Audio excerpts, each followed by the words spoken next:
എല്ലാവർക്കും ഒരു നല്ല ദിവസം നേരുന്നു.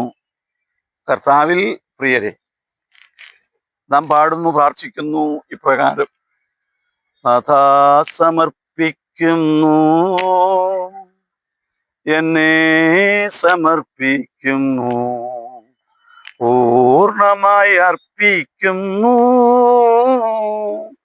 കാഴ്ചയായി അർപ്പിക്കുന്നു.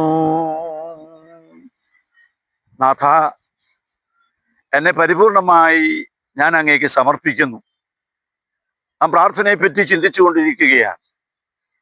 പ്രാർത്ഥനയിൽ സംഭവിക്കേണ്ടത് an unconditional surrender before God. ദൈവസന്നിധിയിൽ വ്യവസ്ഥ കൂടാതെയുള്ള ആത്മസമർപ്പണമാണ് നാം നിർവഹിക്കേണ്ടത്. നമ്മെ തന്നെ പരിപൂർണമായി ദൈവസന്നിധിയിൽ സമർപ്പിച്ചുകൊണ്ട്, അവിടുന്ന് എൻ്റെ പിതാവാണ്, എൻ്റെ സർവസ്വമാണെന്ന് ഏറ്റുപറയുന്ന അനുഭവമാണ് പ്രാർത്ഥന. എൻ്റെ ദേഹവും എൻ്റെ ദേഹിയും എൻ്റെ ആത്മാവും, നീ എനിക്ക് തന്നിട്ടുള്ള സർവവും ഞാൻ അങ്ങേയ്ക്കായി സമർപ്പിക്കുന്നു. പരിപൂർണമായ സമർപ്പണം എന്ന് പറയുമ്പോൾ ഞാനെന്ന ഭാവം അപ്രത്യക്ഷമാകുന്നു. നമ്മുടെ എല്ലാവരുടെയും ജീവിതത്തിൽ ദൈവത്തിൻ്റെ കൃപ പ്രവർത്തിക്കുവാൻ തടസ്സമായി നിൽക്കുന്നത്, ദൈവത്തിൻ്റെ സ്ഥാനത്ത് നാം നമ്മെ തന്നെ പ്രതിഷ്ഠിക്കുകയാണ്. അഹംഭാവം, ഞാനെന്ന ഭാവം.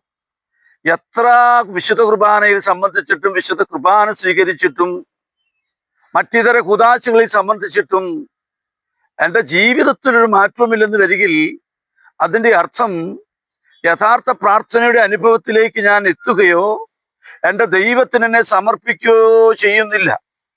രണ്ട് വള്ളത്തെ കാല് ചവിട്ടിയാൽ നമുക്കെങ്ങനെ ലക്ഷ്യത്തിലെത്തുവാൻ സാധിക്കും? കക്ഷത്തിലെ അവിടെ ഇരിക്കുകയും വേണം, ഉത്തരത്തിലെ എടുക്കുകയും വേണം എന്ന് പറഞ്ഞ് പ്രാർത്ഥിക്കുന്ന പലരുമുണ്ട്. എങ്ങനെയെങ്കിലും പ്രാർത്ഥിച്ചാൽ പ്രാർത്ഥനയാവില്ല. പരിപൂർണമായ സമർപ്പണം, പരിശുദ്ധ മറിയം സമർപ്പിച്ചതുപോലെ, ദൈവമേ, നിന്റെ ഹിതം എന്നിൽ നിറവേറണം, എൻ്റെ ഇഷ്ടമല്ല അങ്ങയുടെ ഇഷ്ടം നിറവേറണം. അപ്പൊ ദൈവത്തിൻ്റെ ഇഷ്ടത്തിന് പരിപൂർണമായി സമർപ്പിക്കുന്നതാണ് പ്രാർത്ഥന.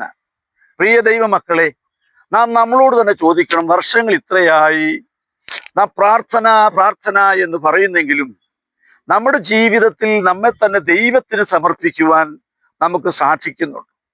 ദൈവത്തിന് സമർപ്പിക്കുമ്പോൾ നാം ചെയ്യേണ്ടത് ഈ ലോകത്തിൽ നിന്ന് അകലുകയാണ്. ഇന്നലെ ചിന്തിച്ചതുപോലെ, ഡിറ്റാച്ച്മെന്റ് ഫ്രം ദ വേൾഡ്, ഒരു കല്ലേറ് ദൂരം ലോകമോഹങ്ങളിൽ നിന്നും, ലോകത്തിന്റെ ഇഷ്ടങ്ങളിൽ നിന്നും, ലൗകായതികത്വങ്ങളിൽ നിന്നും അകന്ന് മറ്റൊരു യാഥാർത്ഥ്യത്തിലേക്ക് ഞാൻ എന്നെ തന്നെ സമർപ്പിക്കുന്നു.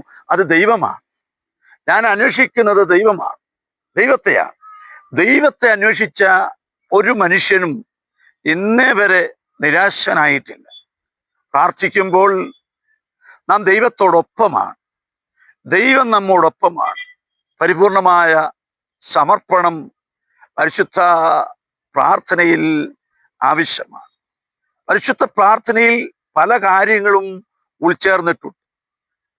തമ്പുരാൻ നമ്മെ പഠിപ്പിച്ച, കർത്താവ് പഠിപ്പിച്ച പ്രാർത്ഥന, ഏറ്റവും മനോഹരമായ പ്രാർത്ഥന, സ്വർഗസ്ഥനായ ഞങ്ങളുടെ പിതാവേ എന്ന പ്രാർത്ഥന.